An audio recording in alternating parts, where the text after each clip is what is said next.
अस्सलामुअलैकुम। आपको प्रोग्राम हरफराज में खुश आमदीद कहते हैं। मैं हूं जमील फारूकी और मेरे साथ हमेशा की तरह मौजूद हैं सीनियर तज्जियाकार जनाब औरिया मकबूल जान साहब। नाज़रीन, वैसे तो दीन इस्लाम की तारीख मुख्तलिफ जंगों और गज़वात के किस्सों से भरी पड़ी है, लेकिन ग़ज़वा बदर की अपनी ही अहमियत है।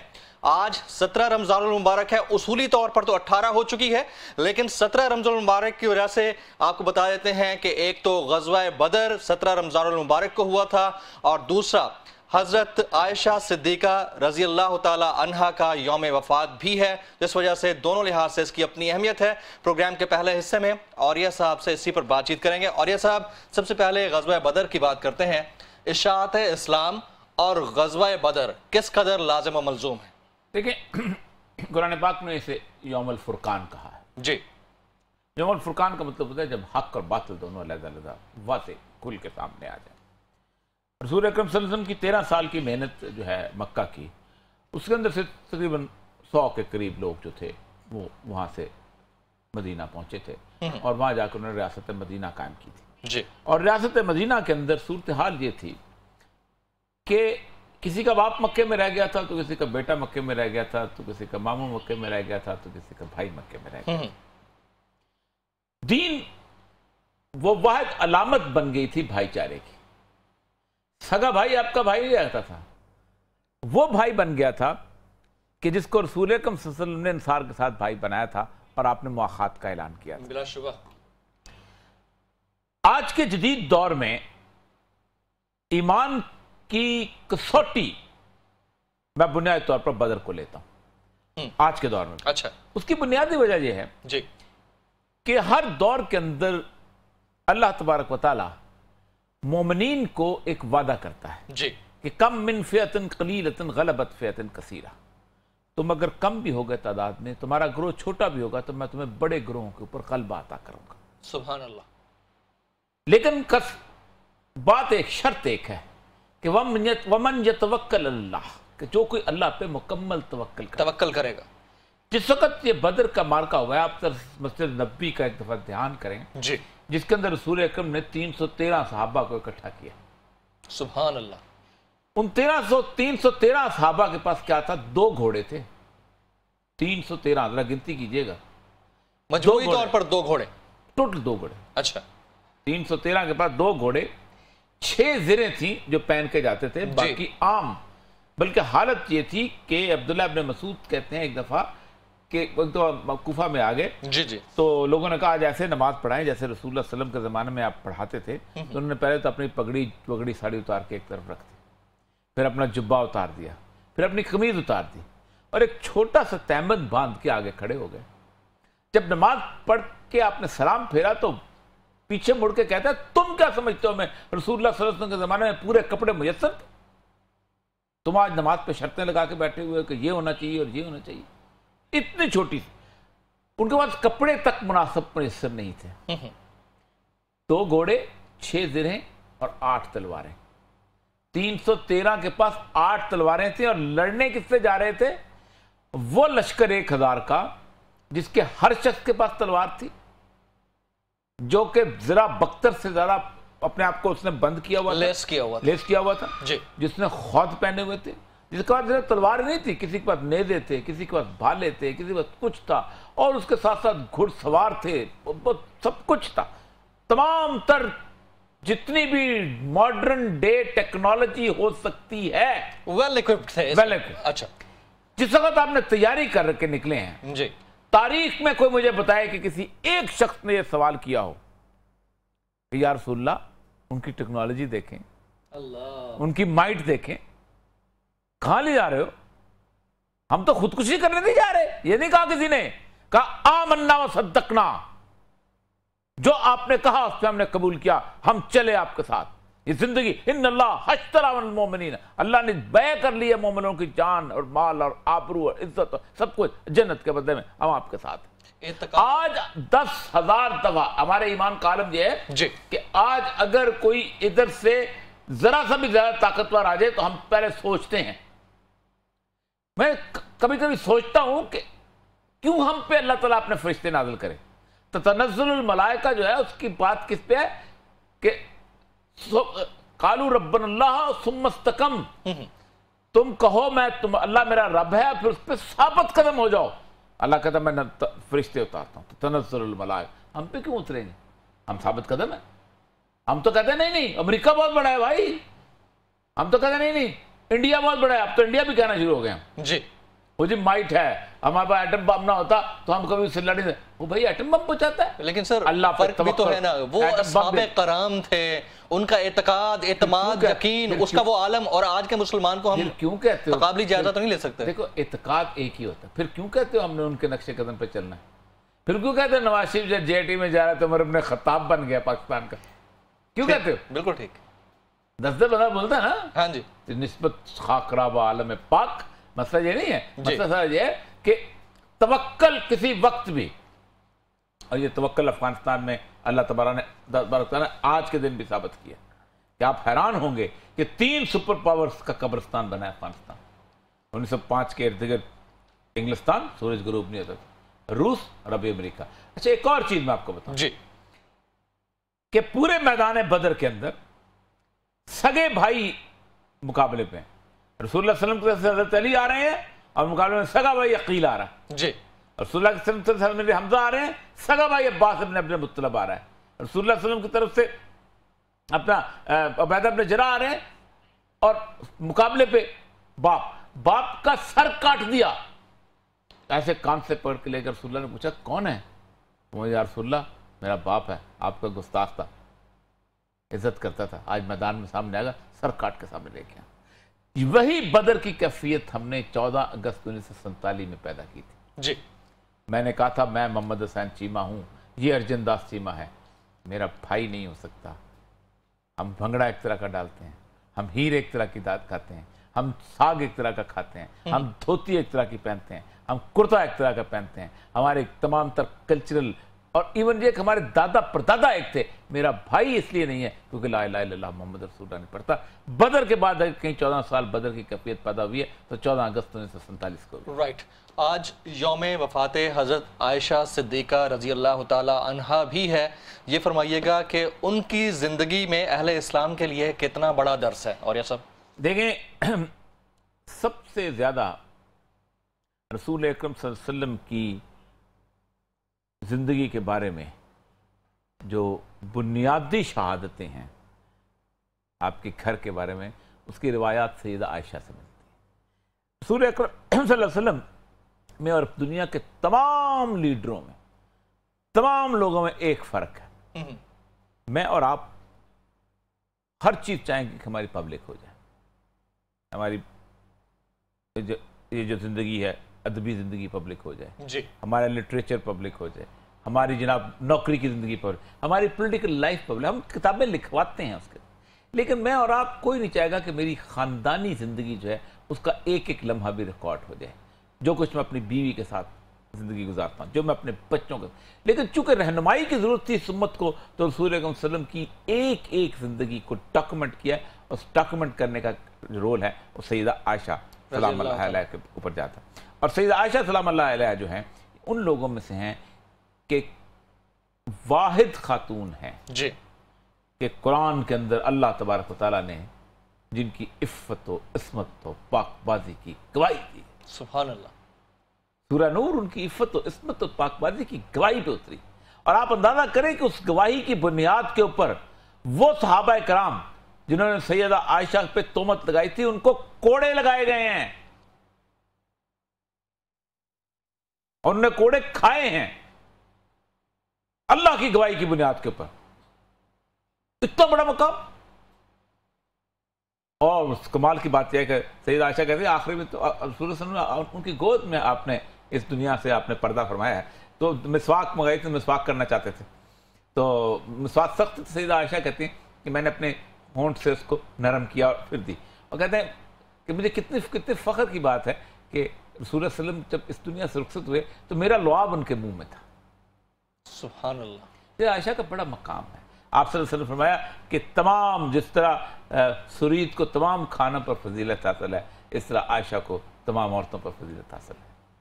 और सच्ची बात यह है कि सैयदा आयशा के साथ आपकी जो मोहब्बत की कैफियत आप देखें ना, कि आप हबशी जो है करतब दिखा रहे हैं जी। और आप कंधे के ऊपर सर रख कर रसूल सल्लल्लाहु अलैहि वसल्लम के उसको देख रही हैं।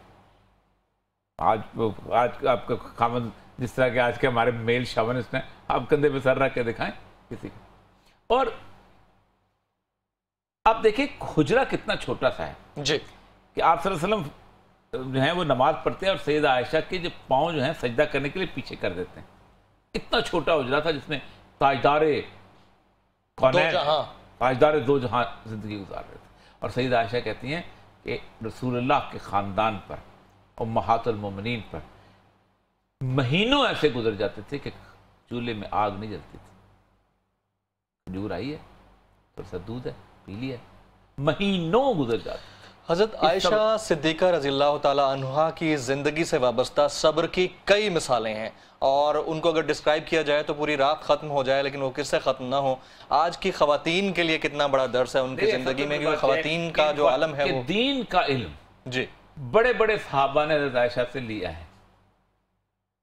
यानी हमारी फ़िक़्ह की तारीख़ में, जी हमारे दीन के तरवीज में पहली मुअल्लिमा जो हैं वो सैयदा आयशा। इवन कहते थे अबू बकर सिद्दीक़ हालांकि कितने करीब थे जी, बार दफ़ा आयशा से सवाल करते हैं कि रसूल सल्लल्लाहु अलैहि वसल्लम ने इसके बारे में क्या कहा है। तो ये बात है कि दीन के इल्म में ये ज़रूरी नहीं कि मौलाना साहब की दाढ़ी हो तो इल्म देगा, एक औरत भी इल्म हासिल दे सकती है। सैयदा आयशा जो है मिसाल है इसकी। सुभान अल्लाह। नाज़रीन, यहाँ वक्त हुआ एक ब्रेक का। ब्रेक के बाद जब हम वापस आएंगे तो बात करेंगे कतर की खलीज में खलीज बढ़ती जा रही है, आने वाले दिन में हालात क्या पैदा होंगे, कतर का जुर्म है क्या, इस पर हम बात करेंगे एक ब्रेक के बाद।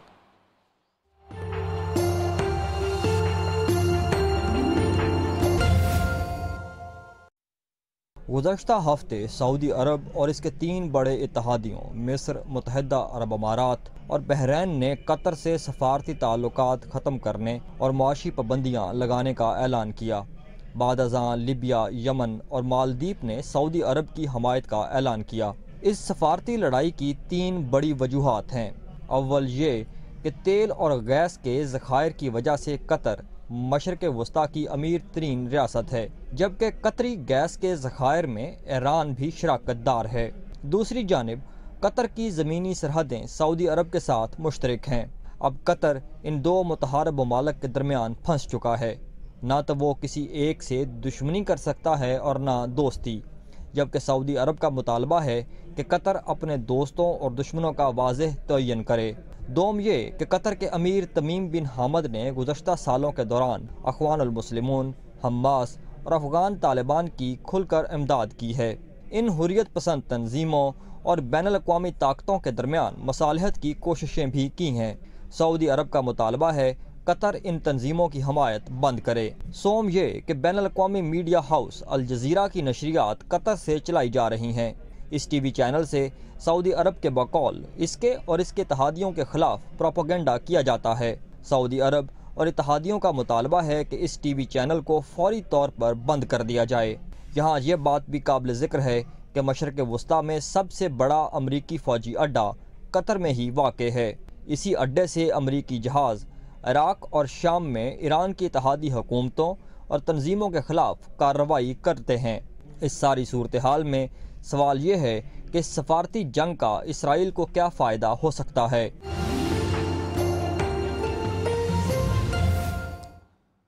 जनाब, खलीज के अंदर खलीज बढ़ती जा रही है और मुस्लिम रियासतें कतर मुखालिफ इक़दामात पर अमल पैरा हैं।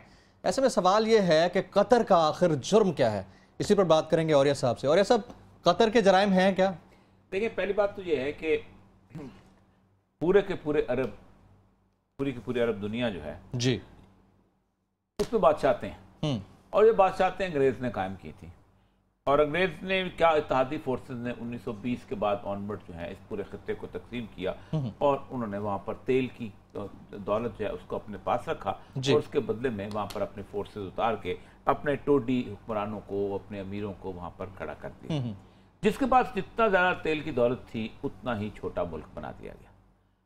उम्मुल कवीन, ये 7 रियासतें होती थी। उम्मुल कवीन थी, फजीरा थी, शारजा थी, दुबई थी, अबू धाबी। फिर बाद में उन्होंने एक कर दिया क्योंकि तेल तो ज़्यादा अबू धाबी के पास था और किसी के पास नहीं था। अबू धाबी को उसका सरबराह बना दिया। इस तरह कतर है, बहरीन है, मस्कत है, ओमान है, इसके बाद आगे यमन है, फिर ये सारे कुवैत है। इन सारी रियासतों के अंदर जहाँ के जो छोटे छोटे थे ना ट्राइब हेड, जी उनको उनका हेड लगा दिया गया। एक बड़ा इलाका सऊदी अरब का हो गया और बाकी जो मुल्क थे उनमें उन्होंने शरीफ मक्का के बेटों को इख्तियार दे दिया, जिनमें इराक था, उर्दन था, शाम में दिया, शाम को उन्होंने उड़ा दिया। ठीक है, मिस्र का इलाका था वो शाह फारूक, उसको उन्होंने साथ रखा। फिर आहिस्ता आहिस्ता कम्युनिज्म आ गया। कम्युनिज्म में 3-4 मुल्क जो थे वो कम्युनिस्ट अरब नेशनलिज्म की तरफ चले गए, जिनमें शाम था, जिनमें लिबिया था, जिनमें मिस्र था, जिसमें इराक था। अहमद हसन बकर यहाँ पर होता था, नासर वहाँ पर होता था, बशार अल असद यहाँ पर होता था, मुअम्मर अल कज़ाफ़ी होता था लिबिया का। जी। इस जमाने के अंदर अरबों के अंदर एक बहुत बड़ी मूवमेंट 1920 में चली थी और वो थी हसन अल बन्ना की अख़वान अल मुस्लिमीन। अख़वान अल मुस्लिमीन ने एक तहरीक चलाई थी सबसे पहले वेलफेयर की, सही, और ये तहरीक चली थी शाह फारूक के ज़माने में। लेकिन नासिर के ज़माने में सैयद कुतुब उन लोगों में थे जिन्होंने फ़ी ज़िलाल अल कुरान किताब और तफसीर लिखी थी, और उन्होंने बाकायदा ये कहा था कि इस्लाम जो है ये बुनियादी तौर पर एक दीन है और ये गालिब आने के लिए आया है, और इसके कवानीन जो हैं ये हुकूमत लेवल पर नाफज होने चाहिए। और उन्होंने पूरी मगरबी दुनिया को एक जाहिलियत के तौर पे लिया था कि कहते ये ऐसी जाहिलियत है कि जो अपनी ही तहजीब को जिससे तबाह बर्बाद करके रखे। राइट, कहा जाता है, बल्कि कहा जाता है भी बात सही, जो कैरन आर्मस्ट्रांग ने लिखा है कि चूंकि मौलाना मौदूदी जो थे उनकी किताबें पहली दफ़ा 1950 के अंदर वहाँ जाकर ट्रांसलेट होना शुरू हुई हैं, तो इसलिए सैयद कुतुब शहीद जो हैं वो उनको उनसे मुतासर हुए, उन्होंने किताब लिखी। सैयद कुतुब शहीद को नासिर ने फांसी दे दी थी, लेकिन अख़वान अल मुस्लिमून की तहरीक इतनी बड़ी कि पूरे अरब के अंदर उसके असरात नजराने हो। हमास उसी में से निकली, हिज़्ब तहरीर उसी में से निकली, और बहुत सारी जितनी भी तहरीकें, जितनी भी फ़लस्तीन की सारी मूवमेंट है उसके पीछे हम वो है। शाम के अंदर अख़वान अल मुस्लिमीन का बड़ा असर था, इराक के अंदर बड़ा असर था, यहाँ तक कि सऊदी अरब के अंदर भी मोहम्मद कुतुब जो सैयद कुतुब के भाई थे जो वहाँ पढ़ाया करते थे सऊदी अरब के अंदर यूनिवर्सिटी के अंदर, रियाद यूनिवर्सिटी में थे, फिर उसके बाद मैं जद्दा की जो उनकी यूनिवर्सिटी है उसके अंदर वो पढ़ाते रहे। सफ़र अल हवाली एक बहुत बड़ा नाम है जो कि बहुत बड़े आलम थे, वो भी इस सारी मूवमेंट के अंदर थे। लेकिन आहिस्ता आहिस्ता हुआ ये कि 9/11 के बाद जिस तरह पाकिस्तान में मुशर्रफ आ गया तो सब ने दीन को छोड़ा, तो सऊदीज़ ने भी इनकी सपोर्ट बंद करके अपने आप को बचाने के चक्कर में पड़ गए, और फिर सफ़र अल हवाली जैसे लोग भी जेल में चले गए, बाकी लोग भी इस तरह चले गए। मिस्र जो है उसने फ़लस्तीनियों के साथ नाता बंद कर दिया और गज़ा का जो बॉर्डर है उसको क्लोज कर दिया, और हमास को उन्होंने खुदाफिज कह दिया। सऊदी अरब ने भी फ़लस्तीनियों को खुदाफिज कह दिया, भाई तुम जानो और तुम्हारा अल्लाह जाने, हम तो सऊदी किंगडम को बचाएंगे। सही, वाहिद एक मुल्क था जिसके पास हमास के लोग और वो लोग जो कि अफ़गान मुस्लिमीन थे जो वो आके पनाह लेते थे, वो है कतर। ठीक, अल्लामा यूसुफ अल करज़ावी, इन्होंने मौलाना मौदूदी का जनाजा पढ़ाया था, मैं उस जनाजे में शरीक भी था। ये वहाँ पर बुजुर्ग आलम दीन थे, ये वहाँ पर मौजूद थे, ये वहाँ पर रहते थे। इस्माइल हानिया को, खालिद मशल को, क्योंकि हुआ ये था कि हमास की सारी लीडरशिप को इसराइल ने शहीद करना शुरू कर दिया था। शेख अहमद जासिम को आप देखें व्हील चेयर पे थे और उन्होंने उनको वहाँ पर शहीद कर दिया था मिसाइल फेंक के, और तो ये फिर आके यहाँ पना लेते थे। फिर तालिबान का जब मामला आया तो चूंकि कतर बुनियादी तौर पर एक बेस है, अमेरिकन बेस, तो किसी न किसी हद तक अमेरिका के साथ तो कर लेता था बात, तो तालिबान का तो ये बागा वाला दफ्तर था वो भी वहाँ पर खुला। कतर ने अपने फंडिंग से एक अल जजीरा चैनल भी बनाया था। अब मैं कतर को क्लीन चिट किसी तौर पे भी देने को तैयार नहीं हूँ बाद मामला के अंदर। एक तो ये है इसराइल से डिप्लोमेटिक रिलेशन सबसे पहले कतर ने शुरू किया, नहीं डिप्लोमेटिक रिलेशन नहीं शुरू किए थे, इसराइल में जाकर उससे मुलाकात की थी इसराइल लीडरशिप से कि हमारा कोई ऐसा तुम्हारा ना बॉर्डर लगता है ना कुछ लगता है, हम भी पुरअमन रहना चाहते हैं, तुम भी पुरअमन रहो, ठीक है। लेकिन उसके बावजूद भी उसने वहां पर उनको सपोर्ट की थी। दूसरी चीज जो थी कतर की जो सबसे इंपॉर्टेंट चीज थी कि अमेरिकन को उसने बेसिस दिए हुए थे, और ये सारे जो तैयारे उड़ के शाम के जो मजलूम मुसलमानों पर जो बम गिराते थे वो कतर से गिराते थे। इराक के अंदर जो मूसल के अंदर और उसके अंदर जो अपना फलूजा के अंदर, ये सारे यहीं से जाते थे और वो बम गिराते थे। यानी कल तक जो अमेरिका के इत्तेहादी थे, अमेरिका के साथ चल रहे थे, आज भी इत्तेहादी हैं, उनके खिलाफ अब डोनाल्ड ट्रंप खुल के बोल रहे हैं। आज भी इत्तेहादी है, आज भी उनका अड्डा वहीं पे है। अब वो चाहते ये हैं कि कतर जो है वो बुनियादी तौर पर दो चीजों को खत्म करे। ये है डेमोक्रेसी का चेहरा, ये है डेमोक्रेसी का गंदा और गलीज चेहरा। कि उनका डिमांड क्या है, डोनाल्ड ट्रंप की डिमांड क्या है जी, पूरे के पूरे नेटो अलायंस की जिसमें ओल्डेस्ट डेमोक्रेसी है, उसका क्या डिमांड क्या है, अल जजीरा बंद करो।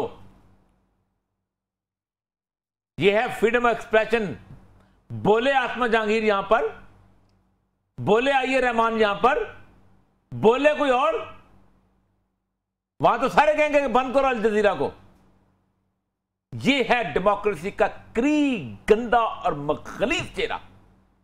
पहली डिमांड जो है उसके साथ क्या, अल जजीरा बंद करो। हालांकि अल जजीरा जो है वो उतना ही सच बोलता है जिसका उसको अलाउ किया जाता है जी। अल जजीरा को उन्होंने खरीद लिया हुआ है, उन्होंने ऑस्ट्रेलियन ज्यूज ने, लेकिन पता नहीं चलता ना, यूं का खरीदते हैं ना जी। वो रूपर्ट मर्डॉक की कंपनी के पास है, लेकिन चूंकि शेयर इसके हैं तो थोड़ा सा इन्फ्लुएंस रहता है। ठीक। अल जजीरा, खौफ ये है कि जब मुर्सी की गवर्नमेंट आई थी मिस्र के अंदर तो एक मूवमेंट बिल्टअप हो गई थी। वो कहते हैं कि ये अगर अवाम जाग गए, सऊदी अरब में अवाम जाग गए, कुवैत में, बहरैन में अवाम जाग गए, शाम में जैसे शाम में जागे हुए हैं जी, अवाम जाग गए इराक के अंदर, तो ये अवाम को पता चल जाएगा कि ये बाउंड्री तो मैंने और आपने नहीं बनाई हुई, ये बाउंड्री तो अंग्रेज ने बनाई हुई है।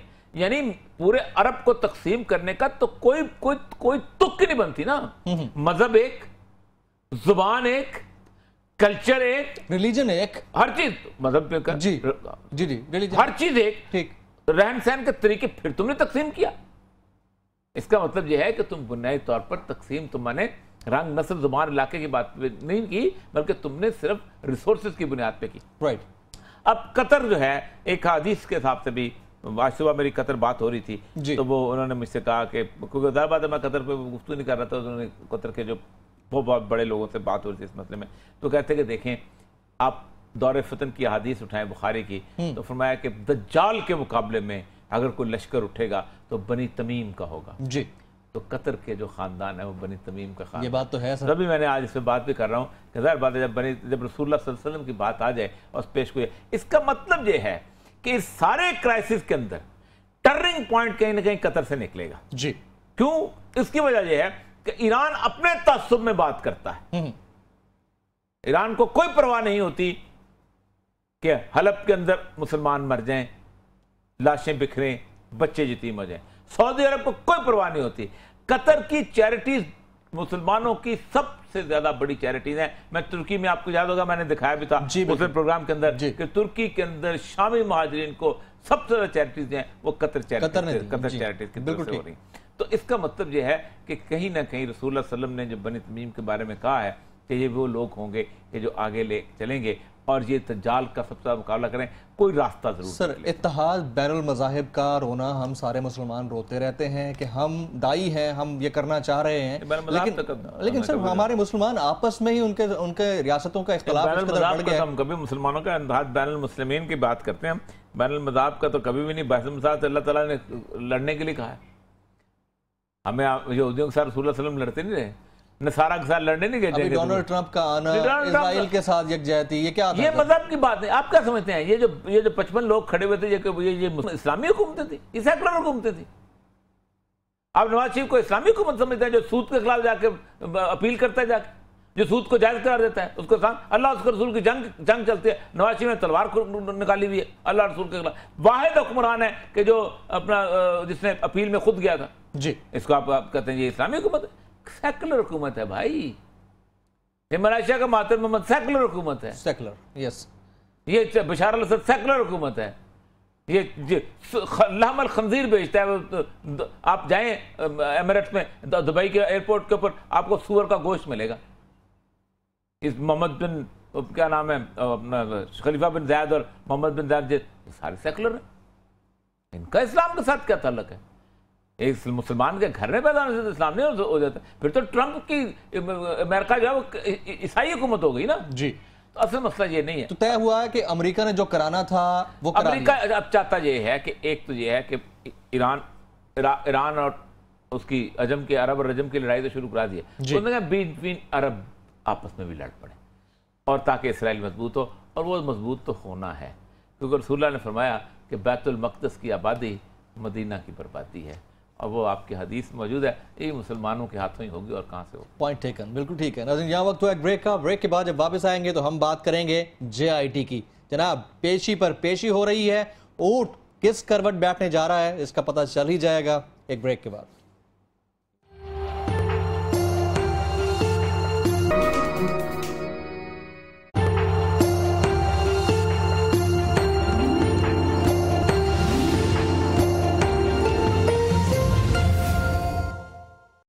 जनाब, प्रोग्राम के तीसरे हिस्से में आपकी लाइव कॉल ली जाती हैं। अगर आप कॉल करना चाह रहे हैं तो हमारे नंबर स्क्रीन पर फ्लैश कर रहे हैं।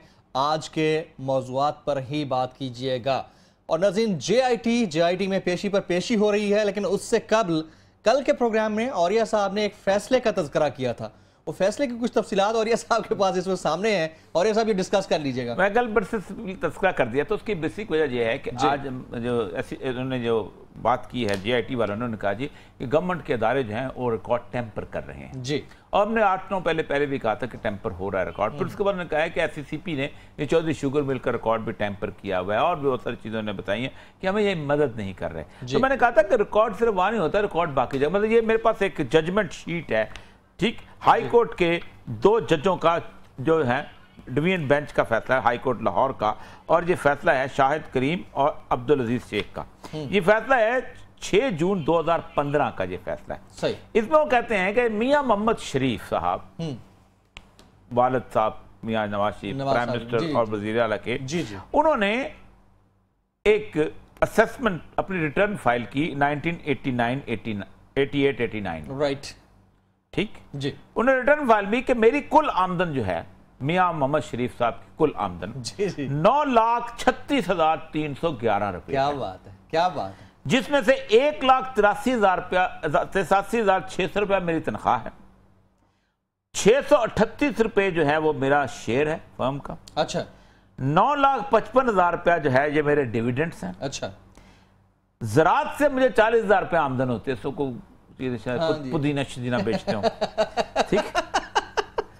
और ज़कात मैंने दी है 2,42,915 रुपए। इस तरह मेरी नेट आमदन 9,36,311 रुपए।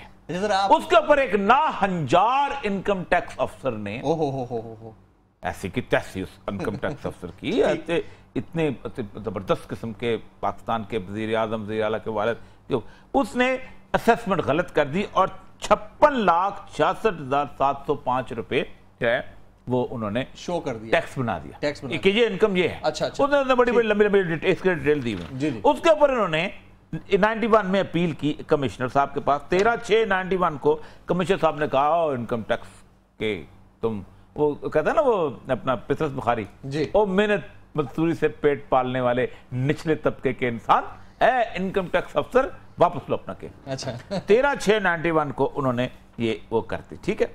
अब उसके बाद ये इसमें महकमे के खिलाफ आ गया बात। महकमा 3.5 साल तक चुप करके बैठा रहे। बात है, महकमे ने की थी, महकमे को अपील करनी चाहिए थी जी। अब मेरे जैसे ना जो शुरुतियां छोड़ने वाले आसद लोग होते हैं, वो ऐसे गाते जाते हैं, यार महकमा क्या करता, वजीर आजम था उनका बेटा, तो महकमा क्यों अपील करता, क्यों करता है, बिल्कुल ठीक। लेकिन नहीं, वजीर आजम का कहता, वजीर आजम का भी कहता, वो तो अभी JIT में पेश हो रहा है।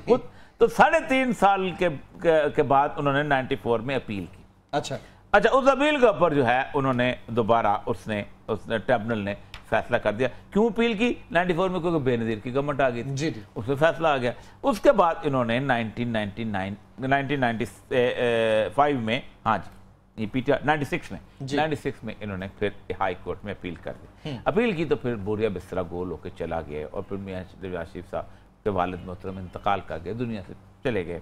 उसके बाद जब वापस आए तो उन्होंने दोबारा कहा कि हमारे वालिद साहब का केस पड़ा हुआ, उसको निकालें, और उन्होंने कहा कि हम मेरिट में बाद में बात करेंगे जी, लेकिन हम तो ये तो टाइम बार्ड है, और ये 50 सफ़े का फैसला, इसमें ये नहीं कहा गया कि मियाँ शरीफ साहब की आमदनी कितनी थी, क्या थी। उन्होंने कहा तुम्हारी ऐसी की तैसी, तुम 3.5 साल सोए रहे थे, ये केस वापस और शरीफ खान। अब मेरी एक बात है कि ये मियाँ शरीफ साहब इतने करामत वाले और करनी वाले बुजुर्ग थे कि 9,36,311 रुपए से जद्दा की मेल लगी जी, 9,36,311 रुपए से फ्लैट्स आए, 4 फ्लैट। और मेरी एक दरखास्त है कि ये 9,36,311 रुपए 18 करोड़ पाकिस्तानियों को तबर्रक के तौर पे तकसीम कर दिए जाएं कि वो अपनी जेब में रखें और बरकत हो, हमारे भी फ्लैट बने, मल्टीप्लाई होते, हमारे भी जनाब मिले लगे, इस बरकत वाला वो कहते पीर साहब ने रुपया देता है जेब में रख लो। ये 9,36,311 रुपए इस साहिब करामत बुजुर्ग के हमें अता कर दिए जाएं और ताकि हम आगे चलें। सर एक कॉल ले लें, पहले कॉलर को शामिल करते हैं। अस्सलाम वालेकुम जी। वालेकुम सलाम। कौन सा? मैं यहाँ से बात कर रहा हूँ, कराची से। जी जी फरमाइए, क्या कहेंगे जनाब? मैं औरिया साहब से ये कहना चाहता हूँ। औरिया साहब अस्सलाम वालेकुम। साहब जी, औरिया साहब मैं कहना चाहता हूँ, सुप्रीम कोर्ट ने हमारे वज़ीर आज़म को बोला है कि इनके ऊपर क्रिमिनल इन्वेस्टिगेशन चल रही है। सही क्या है, मतलब मुल्जिम के तौर पे। तो इस मुल्जिम के तौर पे वो आर्मी चीफ के साथ बैरून मुल्क दौरे पे जा रहे हो, आर्मी चीफ के साथ जा भी रहे हैं, इसका क्या तासुर जा रहा है हमारे? पहली बात तो यह है कि अब देखें, पहली बात तो यह है कि मुजरम जो है वो नहीं है, मुल्जिम है। मुल्जिम। और जब तक जुर्म साबित नहीं होता वो मुल्जिम हैं और मुल्जिम रहेंगे। जुल्म इल्ज़ाम के ऊपर किसी बंदे को ये नहीं कहा जा सकता। जब मुजरम हो गए, अगर इस काम के मुकद्दर में कोई चीज़ हुई ऐसी अगर हो गए तो फिर हो सकता है कि वो उनका सवाल कर सके। लगता है अभी तो पर शायद शायद यानी उम्मीद पे दुनिया कायम है। एक और कॉलर को शामिल करते हैं। अस्सलाम वालेकुम जी। आप अपने टेलीविजन सेट का वॉल्यूम बिल्कुल म्यूट कर लीजिए, बंद कर लीजिए और अब हमसे बात कीजिए। अस्सलाम वालेकुम जी। वालेकुम सलाम। अस्सलाम वालेकुम जी। जी कौन साहब कहाँ से जनाब? हेलो हेलो जी जी बात कीजिए जनाब, कौन साहब कहाँ से? हेलो आप बात कीजिए, आपकी आवाज आ रही है। आप बात कीजिए।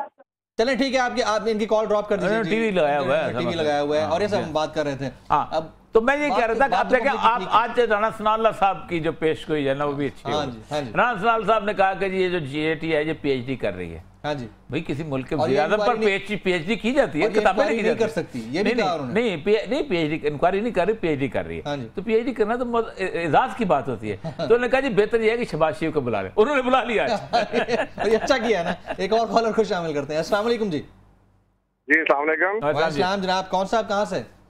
जी सलमान बात कर रहा हूँ पिंडी से। जी सलमान साहब क्या हाल है, क्या कहना चाहेंगे? पहले तो मेरा औरिया साहब को भी इस्लाम।